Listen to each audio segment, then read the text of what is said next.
Carter, the Power Bryant, joins us every single Monday. Jared, again, my man, thank you so much for that super sticker. Good evening, good sir. Oh, what's up, Blake? I am very satisfied with how everything went down this weekend in women's basketball. I really enjoyed watching the sport grow. I'm even more excited that my favorite team is a part of its growth as well. So that was great, and I'm getting excited about the national championship game tonight. Did you see this debate I had? I mean, like if Caitlyn Clark would have been anybody else, and anybody else would have had that stat line, they would have killed her. And they shouldn't have.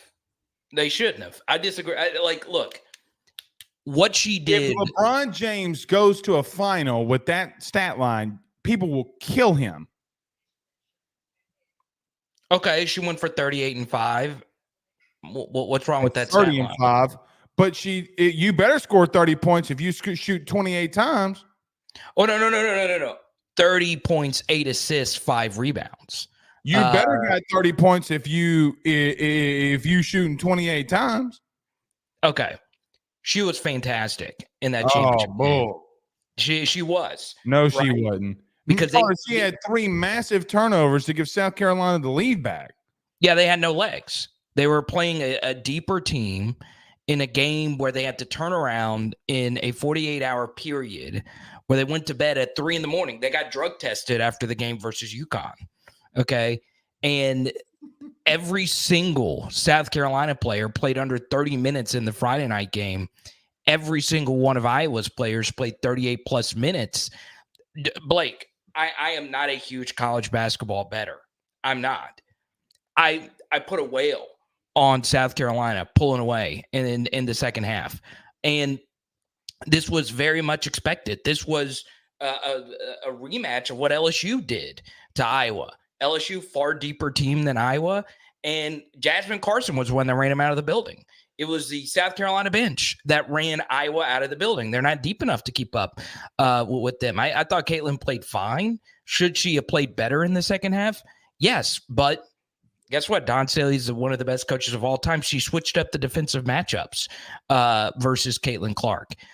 So, look, I've been known as a Caitlyn defender this whole weekend, and I will continue that because she carried a team that has had no draft picks in the first round since 2015, no second round picks since 2020.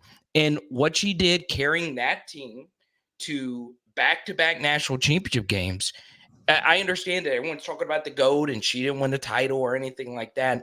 Like that is as impressive as anybody winning a title, taking an Iowa team with a non-Hall of Fame coach and a non-Hall of Fame roster to back-to-back national championship games.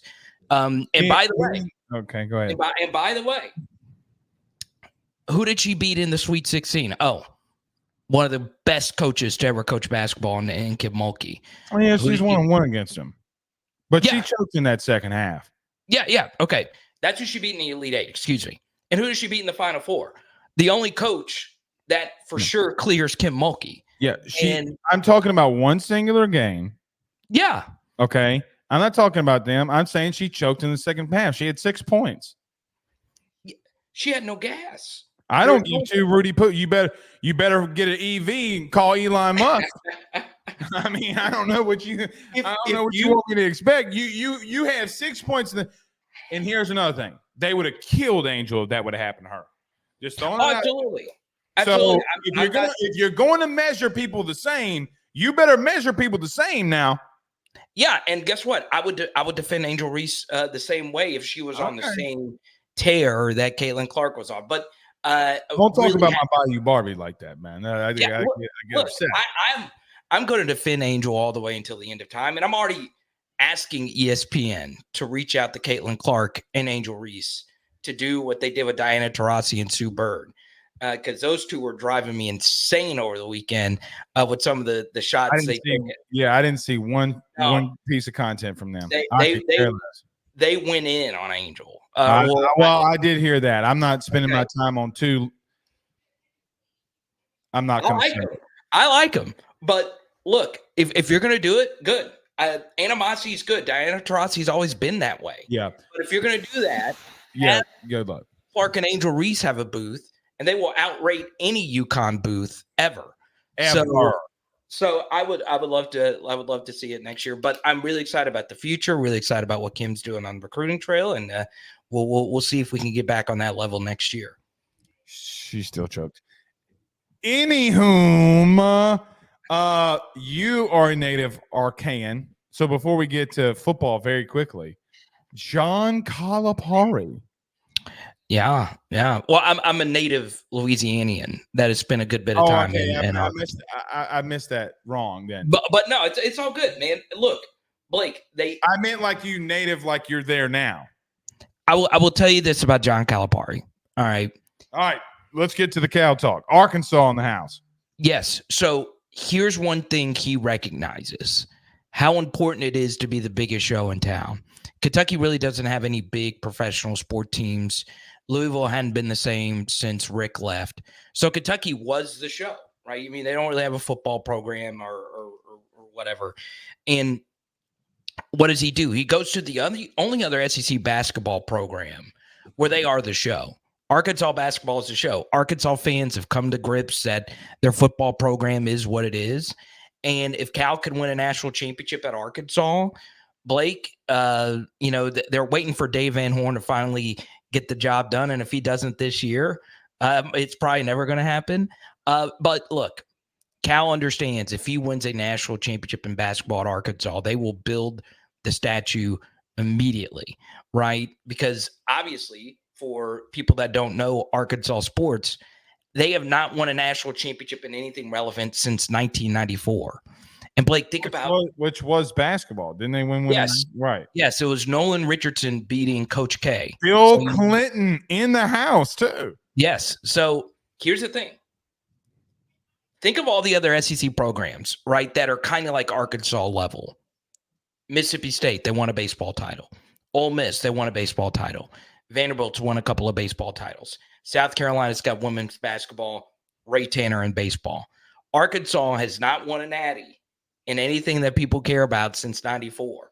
So Cal recognizes that. He had some big money friends up there in the Northwest Arkansas region.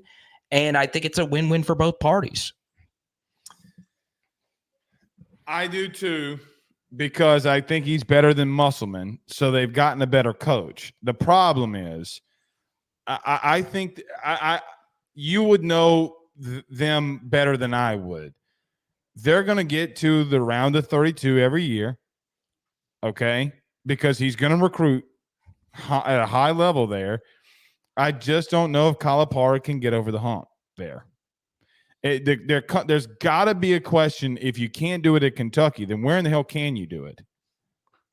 Oh no, his tournament coaching is bad. He needs to become more modern. His defensive alignments. Kentucky was the worst team defensively in the entire NCAA tournament heading into it. Right, Kentucky and Alabama were both bad defensive teams. It's just Nate Oates; they could shoot the three, and they got better defensively as the season moved on. Kentucky's defense is really bad. They've got to get better there. But Blake, Arkansas is a basketball state. They produce a lot of big time basketball talent. They got a few in the NBA right now, and it's not like football where there's just hardly any good football players that come from the state of Arkansas outside of the one that's Carius Kern. But wink, wink, nod, nod.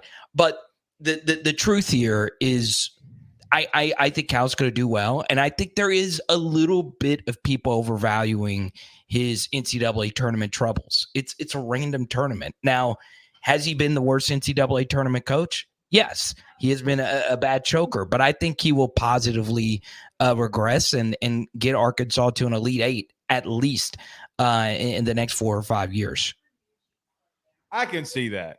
I think that's very fair. And if that's your expectation of him, I think it's very fair. But the truth is, Blake, Dave Van Horn has got to win it. That's their head baseball coach. Look, they could win it this year. They could win it this year. Do you think they're the best team? I don't know a whole lot about their team. Right now, them are Clemson.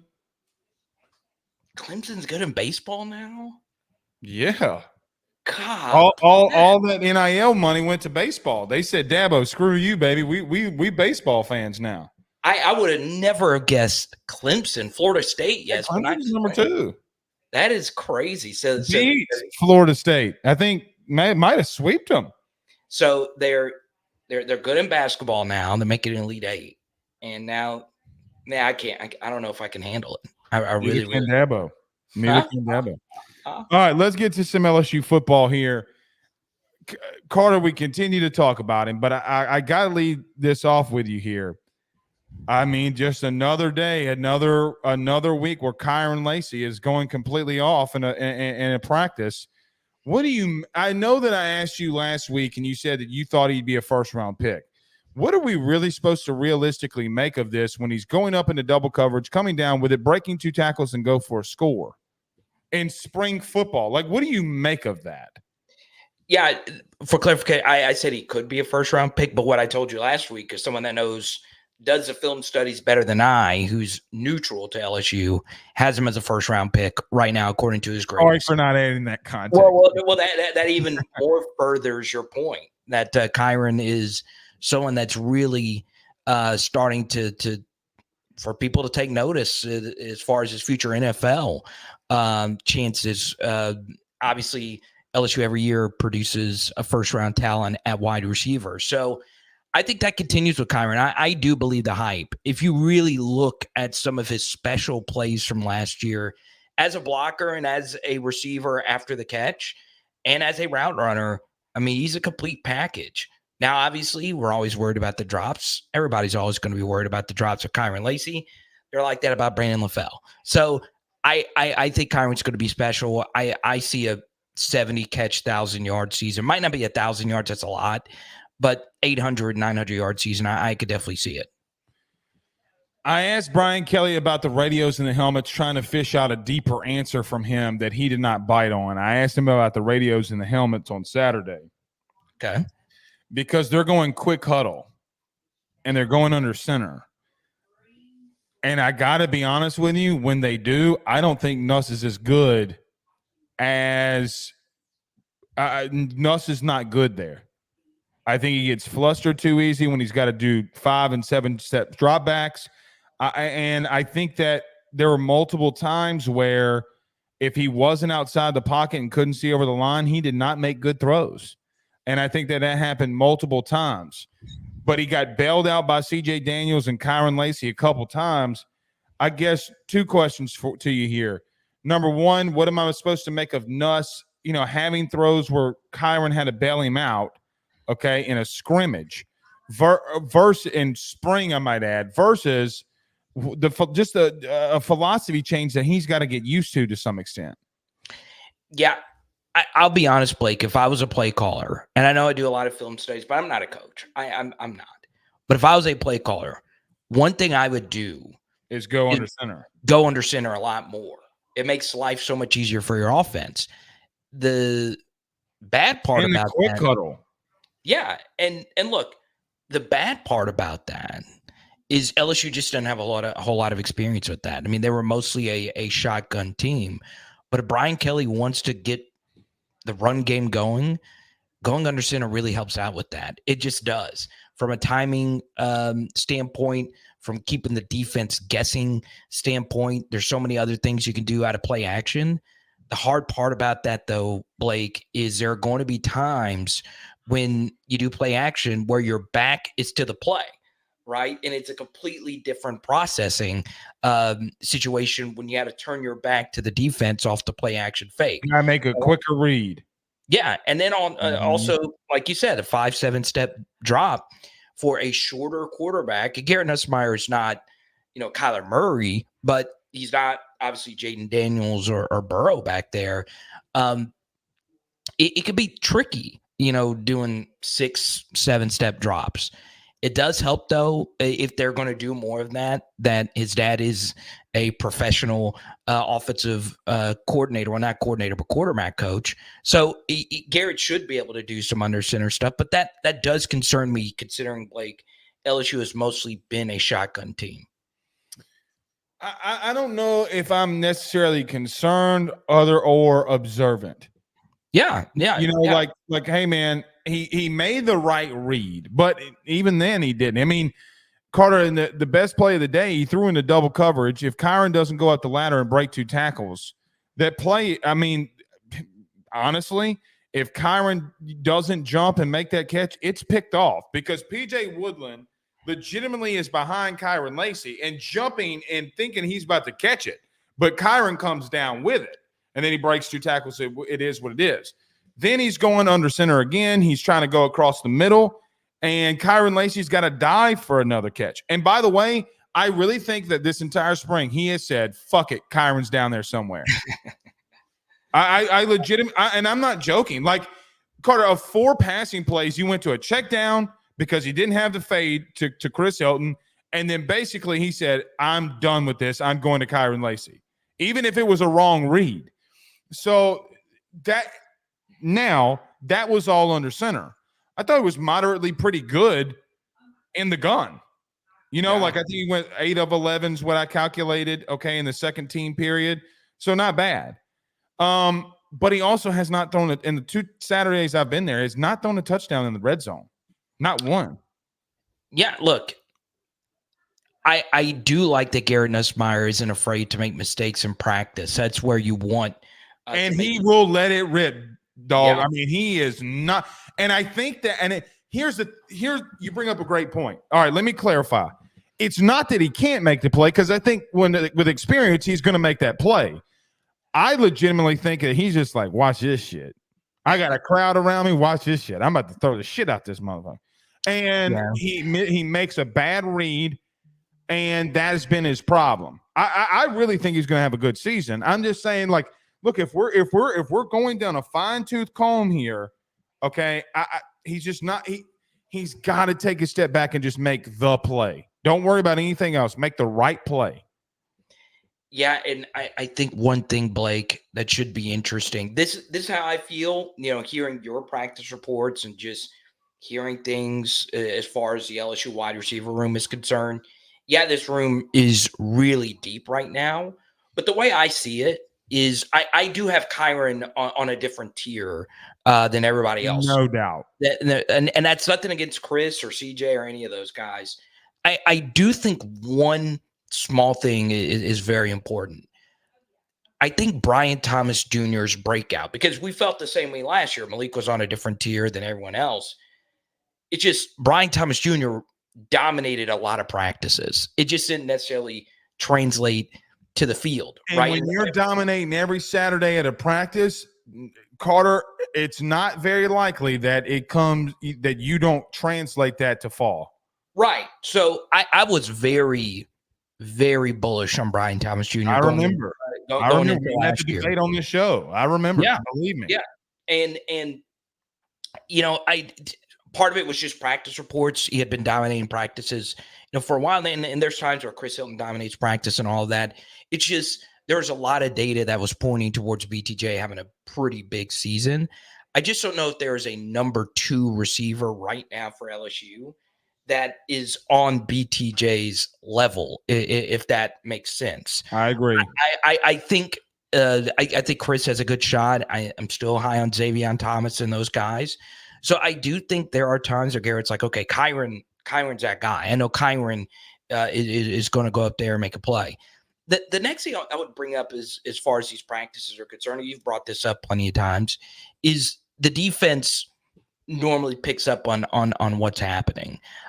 So that's part of it as well. I'm with you, Blake. I'm not too concerned about Garrett Nussmeier, and I kind of like the fact that he's taking those chances. Let's shift to defense. Ooh. Or let me ask you like this. Was there anything Brian Kelly said in that press conference that piqued your interest? Not really. I mean, I saw your clip of the helmets and all of that.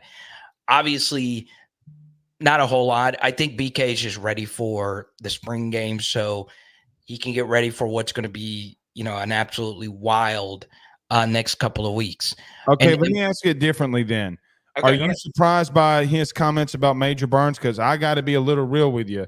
I agree. I don't necessarily agree with him about the coverage part of it. Carter, I I mean, my dog's coming to the line of scrimmage and making shit happen now.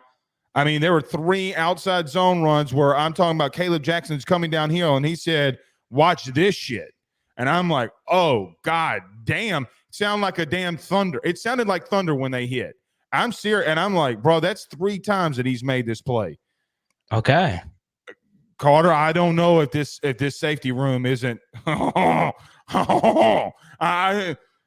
I'm very bullish on this safety room right now. I got to tell you. Oh man, Imagine Dragons believer level. That's how big of a believer you're turning into. Who's Imagine Dragons? Don't they do the song "Make Me a Believer"? You know what song I'm talking about? Oh yeah. I'm a believer of him in that star position. If he's in the flat, the middle of the field, 1 to 10 yards, or he's blitzing and making a play.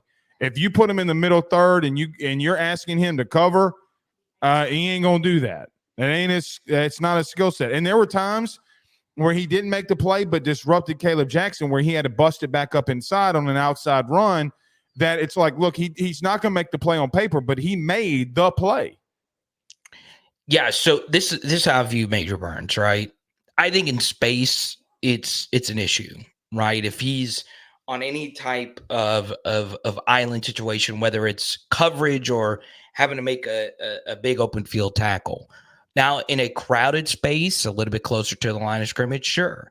And maybe he is morphing into 2019 level Jacoby Stevens, where he's not some spectacular playmaker, but he's a really good player if his strengths are there, right? With definitely a lot more athleticism. Right. And Stevens was 3-time SEC Player of the Week that season. Dude, that Mississippi State pick when Burrow had his pants pulled down. Yeah. Okay. That one-hander, dude. You remember that? Yeah, I know. It was crazy. So maybe you get that. I am still a little concerned about him in that role because of the space and all of that, but I hope it works out. I really, really do. It would be good for someone who is returning to take that next step in that role, because you want your experienced playmakers to be that guy. But we'll see. There's some young guys obviously making a lot of noise right now, and I'm very much on the Deshaun McBride train, as are you. So we'll see how all of that shakes out. Deshaun McBride had a rip on Emory Jones that if Nussmeier doesn't just say, fuck it, Kyren's down there in another split second, if like we were hitting, Deshaun Womack is going to obliterate Garrett Nussmeier. So that leads me to my second point. Dude, this edge team, the edge rush guys, by the way, both ends are standing up. Okay. Braden Swinson and either Savion Jones, who has been standing up, or it has been Deshaun Womack.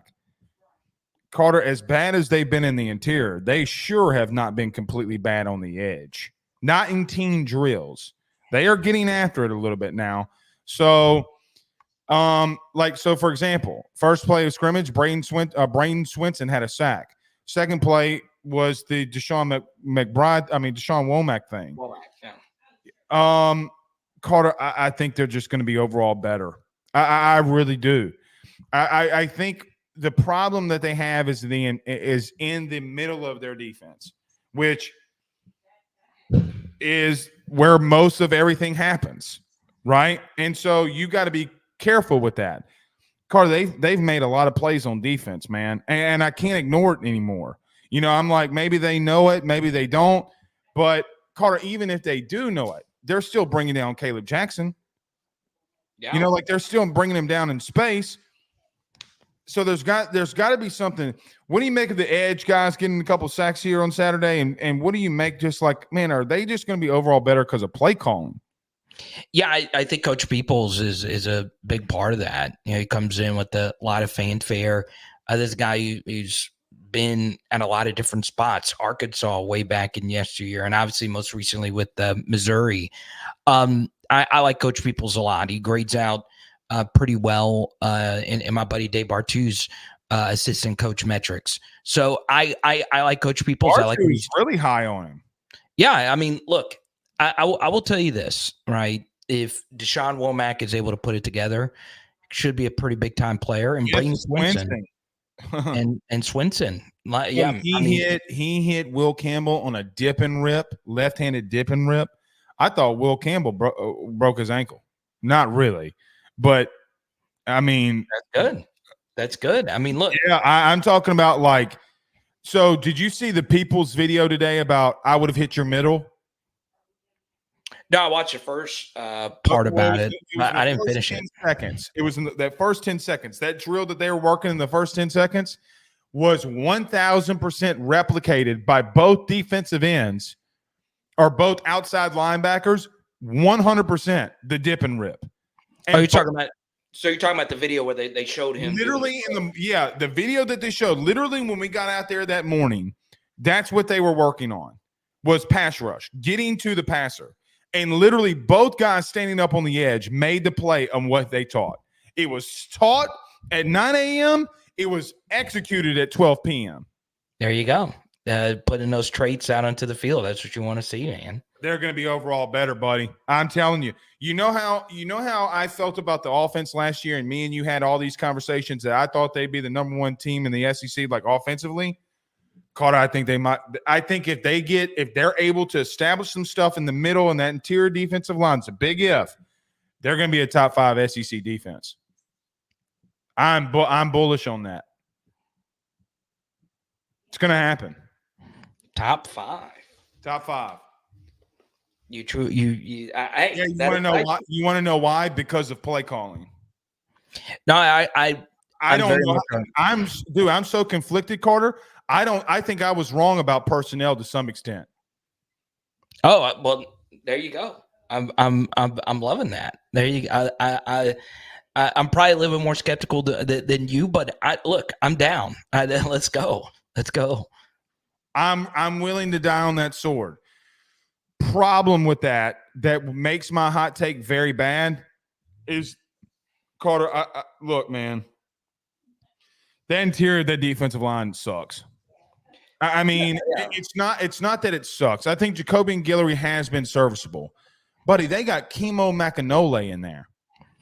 No, that's a big problem. It's a massive problem. And yeah. Okay, go ahead. No. I mean, we had this discussion last night on my channel. You don't find many national championship teams that aren't like really, really elite at defensive tackle. Well, and did you see Josh Pate's tweet? Yeah, and I mean, out of everything that happened this weekend, that did concern me the most. Now that he's pretty plugged in at all the different programs, but the fact that there are that many programs out there that are desperate for 3 techs and 1 techs, that makes me nervous, right? And you should be nervous. I mean, that means that if you have a half decent swim move, or if you weigh 315 and above, you're about to get paid. Especially in the Bayou, you're going to get paid at Ohio State, and you're going to get paid in Alabama. Yeah, you know who he's really talking about. He's talking about Bama.